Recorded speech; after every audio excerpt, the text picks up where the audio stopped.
जालना जिल्हा दौऱ्यावर असलेल्या उपमुख्यमंत्री अजित पवार यांना मराठा महासंघाच्या कार्यकर्त्यांनी भोकरदन नाका परिसरात काळे झेंडे दाखवत निषेध नोंदवला।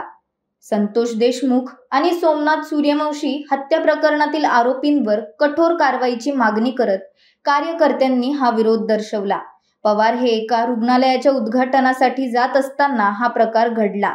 मराठा महासंघाचे कार्यकर्ते सरकारकडून मिळालेल्या आश्वासनाची पूर्तता न झाल्याबद्दल नाराजी व्यक्त करत होते। आज काळे झेंडे दाखवायचा आदेश म्हणजे बीड जिल्ह्यामध्ये आमचे संतोष अण्णा देशमुख यांची निर्गुण हत्या झालेली असताना आता मोर्चे सर्व जिल्ह्यामध्ये मोर्चे निघत असताना त्या निषेधार्थ अजितदादा इथं आले। बीड जिल्ह्याचं पालकमंत्री स्वीकारलं त्यांनी। त्या कारणाने आम्ही कोणत्याही पक्षाचे असो, मग सत्ताधारी असो किंवा काही असो, त्यांना आम्ही जालना जिल्ह्यात आले असता त्यांना काळे झेंडे दाखवून अखिल भारतीय मराठा महासंघातर्फे निषेध व्यक्त केला। आणि ह्या नंतरही त्यांनी जर काही हे घेतलं नाही तर ह्याच्यानंतर तीव्र आंदोलन करू। काय नाव आपलं? सुभाष चव्हाण।